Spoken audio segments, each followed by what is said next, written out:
This story is very meaningful. Everyone should hear it. Listen to Brian tell the story. I never thought my life would come to this. 6 years together, 2 years of marriage, and it all crumbled because of a single piece of paper. A paternity test, a manipulated result, and the man I loved choosing to believe his mother over me. He stood in the doorway, suitcase in hand, eyes filled with something I couldn't quite decipher. Was it regret, anger, or just blind trust in the woman who had orchestrated this whole mess? My newborn son lay in his bassinet, sleeping peacefully, completely unaware that his father had just walked out on him.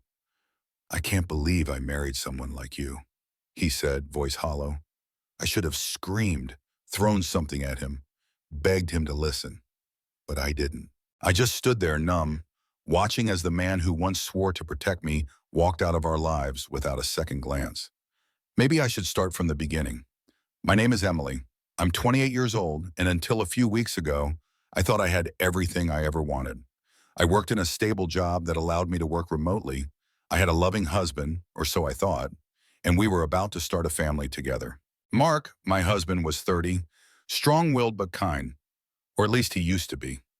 We met in college, fell in love quickly, and built a life that, to me, felt solid. But love, as I learned too late, isn't enough when poison is dripping into someone's ear every single day. That poison came in the form of my mother-in-law, Diane. Diane never liked me. At first, she hid it well enough behind forced smiles and casual remarks that made my stomach twist. Things like, "You're a lovely girl, but I just don't think anyone will ever be good enough for my Mark." Or, "You have such a pretty face, dear. If only you lost a few pounds, you'd be stunning." It was always said with a laugh, a playful nudge, like she expected me to take it as a joke. I did. For years, I brushed it off, convinced myself that she was just an overprotective mother. And Mark, sweet, oblivious Mark, always excused it. "She's just like that," he'd say. "She doesn't mean anything by it." But when we got engaged, her hostility turned into something much more insidious. She tried to take over our wedding, changing vendor orders, adding people to our guest list, and even wearing a white dress to my wedding. Mark saw all of this. He was there, watching as she made everything about her, yet he still defended her. "She's just scared of losing me," he'd say. I should have seen it then. The signs were all there. But it was when I got pregnant that things truly spiraled. Diane didn't congratulate us when we told her. Instead, she laughed and said, "Are you sure it's his?" I remember feeling the air sucked out of the room, the way Mark shifted uncomfortably beside me, but said nothing. "Of course it is," I said, my voice firm, despite the anger boiling beneath my skin. She just smiled, sipped her wine, and changed the subject. It didn't stop there. She began planting seeds of doubt in Mark's mind, whispering about how some women trick men into raising children that aren't theirs. She would talk about his ex, Lauren, and how perfect they were together, how Lauren was tiny and elegant, and a much better match for him than I ever was. Slowly, I felt him pulling away. He stopped holding me at night. He started spending weekends at his mother's house instead of with me. When I asked him why, he'd brush me off, say I was being paranoid, that my pregnancy hormones were making me irrational. I was alone, completely, devastatingly alone. And then the night our son was born, when I was at my weakest, he asked for a paternity test. I had just gone through hours of painful labor. My body was broken, my heart was full, and in that moment, when I looked at my son, I thought, this is worth it. All of it. But then Mark leaned down, voice low, careful, like he was stepping on fragile glass. "I need to be sure," he said. I laughed. I actually laughed because I thought it was some cruel joke. "What?" "I need a test," he repeated. I have to know." I had never cheated, never given him any reason to doubt me.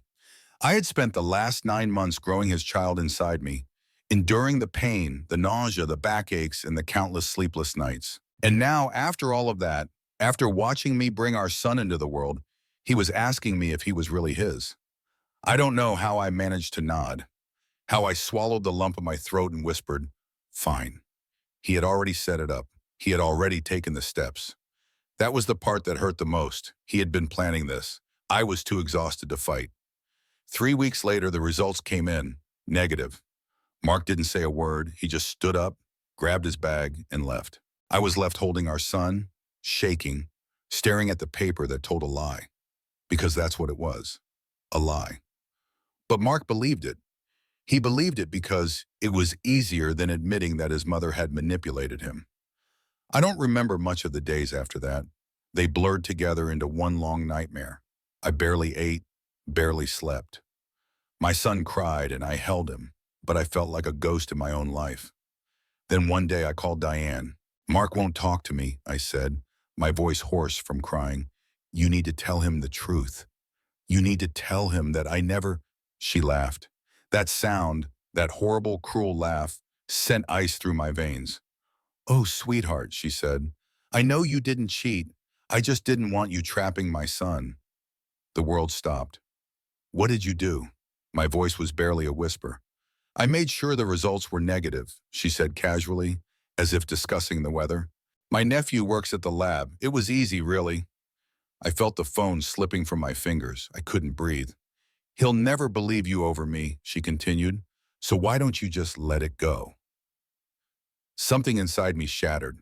I wasn't going to let this woman ruin my life any longer. I texted Mark, told him everything, begged him to ask her himself. A day later, he showed up at my door. He looked like hell. His clothes were wrinkled, his beard unshaven, his eyes bloodshot. He stood there for a long time before whispering, "She lied." I said nothing. "I confronted her," he continued, his voice breaking. "She admitted it. The test was fake." I still said nothing. He took a step closer. "Emily, No." My voice was steady, stronger than I thought it would be. He blinked. "What?" "You left me," I said.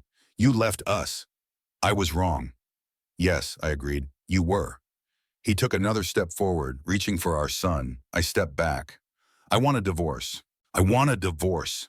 The words hung in the air, heavy and unrelenting. Mark flinched as if I had physically struck him. He looked at me, searching my face, desperate for something.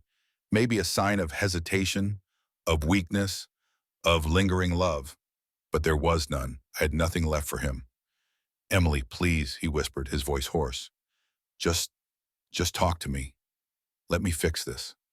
"Fix this?" I repeated, laughing bitterly. "How exactly do you plan on fixing this, Mark? Do you have a time machine? Because that's the only way you can undo what you did." "I was manipulated." "Yes, you were," I cut him off. "But you let it happen. You chose to believe your mother over me, over our child. You abandoned us without a second thought. You didn't even hesitate, Mark." He shook his head violently, stepping forward. "I did hesitate. I did, but she didn't hold a gun to your head." I snapped, my voice rising, finally breaking through the numbness that had cocooned me for weeks. "She whispered poison into your ear, and you drank it willingly. You let her rip our family apart." "I made a mistake," he admitted, eyes pleading. "I see that now." I took a shaky breath, tightening my grip on my son. "And I see that you're weak, weak enough to let someone else control your entire life. Do you even hear yourself, Mark? You're 30 years old and still desperate for your mother's approval." His jaw tightened, his hand balling into fists at his sides. "That's not fair." "Oh, suddenly I'm the unfair one?" I let out a sharp, humorless laugh. "I was the one left alone holding our newborn son, while you ran off like a coward. I was the one crying myself to sleep, trying to figure out why my husband thought I was some cheating whore." He flinched at the word, but I didn't care. He needed to hear it. "I get it," I continued, my voice quieter but no less venomous. "You needed an excuse to leave. You were already halfway gone the moment I got pregnant, weren't you? Your mother planted the idea in your head, and you latched onto it because it was easier than staying." "That's not true," he argued. "I never wanted to leave you." "But you did." Silence. He had no defense, because it was the truth. "You left," I repeated, my voice steady. "And now you expect me to just forget it? To let you come back like none of this ever happened?" "I'll cut her off," he said suddenly. "I swear, I'll never speak to her again. I'll do whatever it takes to prove to you that I love you." "Love?" I scoffed. "Mark, love doesn't look like this. Love isn't turning your back on your wife when she's at her most vulnerable. Love isn't letting your mother convince you to betray me. Love isn't sleeping with your ex behind my back. His face drained of color. His lips parted, but no sound came out. There it was, the real truth. His shoulders stiffened. Who told you that? I smiled, but it wasn't a kind one. Does it matter? He swallowed hard, looking away. It was just, don't, I interrupted coldly. Don't you dare try to downplay it. It wasn't serious, he insisted. It was just talking. Talking? I echoed, shaking my head. Is that what we're calling it now? You went on dates with Lauren, Mark. You kissed her. You let her believe that you two had a future together while I was at home, sick and alone. He rubbed a hand over his face. It was a mistake. No, I corrected. It was a choice. He looked at me, his expression shattered, but I didn't feel sorry for him. Not anymore. I'll fight for you, he said. I'll fight for our son. You had your chance, I whispered. You lost it. The sound of his breathing filled the silence between us, heavy and uneven. For the first time, I saw real fear in his eyes. Not just regret, but fear. Fear that I meant every word, and I did. So that's it? He asked, his voice barely above a whisper. Just like that? I nodded. Just like that. I won't give up on you, he said desperately. On us. There is no us anymore, Mark. He let out a shaky breath, running his hands through his hair. He looked so lost, so broken. And for a brief moment, I felt the tiniest flicker of sympathy. But then I remembered the weeks of silence, the loneliness, the betrayal. And just like that, the sympathy vanished. Get out, I said. Emily, get out. He hesitated, looking like he wanted to argue, but he must have seen something in my eyes that told him it was pointless. Slowly, he turned and walked toward the door. He hesitated once more, his hand on the doorknob, as if waiting for me to stop him. I didn't. The door clicked shut behind him. For the first time in weeks, I exhaled. The weight was finally gone. Months passed, and the legal battle was uglier than I had expected. Mark fought for joint custody, then retracted, then fought again. His mother, of course, was behind it all. She couldn't stand the idea of losing control over him, even now. She sent messages, left voicemails, even tried to confront me outside the courthouse once. You'll regret this, she spat, her perfectly manicured nails gripping her designer handbag like she was holding herself back from clawing at me. Mark belongs with his family, not with some. I never let her finish. I walked away. I had spent too much of my life listening to her poison. The court ruled in my favor. Primary custody, supervised visits for Mark, and an ironclad restriction against Diane ever being near my son. The day the papers were finalized, I walked out of that courthouse and took a deep breath of air, feeling lighter than I had in years. Mark stood by his car, staring at the ground. He looked thinner, like the stress had been eating away at him. When he finally lifted his head, there was something hollow in his eyes. I never wanted this, he said. Neither did I. Do you think, he hesitated, do you think you'll ever forgive me? I studied him for a long moment. The man I had once loved, the father of my child, the man who had broken me in ways I never thought possible. And I realized something. Maybe one day, I admitted, but not today, and not for you, for me. He nodded, but the sadness in his eyes told me he knew the truth. There were some things you couldn't undo. I left without looking back. As for Diane, her grip on Mark finally began to loosen when his father, quiet, reserved, tired of a lifetime of manipulation, filed for divorce. It turned out she had spent so much time trying to control her son that she hadn't noticed her own marriage crumbling. I heard through a mutual acquaintance that she had moved out of state, away from everything, away from everyone. I wondered for a brief moment if she regretted it. I hoped she did, but in the end, it didn't matter. She no longer had power over me.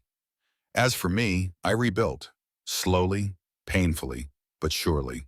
I focused on my son, on our future, on the life I refused to let anyone take from us again. I found myself again in the quiet mornings, in the laughter of my child, in the friendships I had neglected. And one day when I least expected it, I felt happy again. This is my story, but it could be anyone's. So tell me, Have you ever ignored red flags because you thought love was enough? Have you ever stayed in a situation that drained you because you believed it would get better? If you have, let this be your sign. You don't have to wait until you're broken to walk away. And if you've ever had to fight for your own worth, if you've ever had to rebuild from ashes, tell me your story. I'm listening.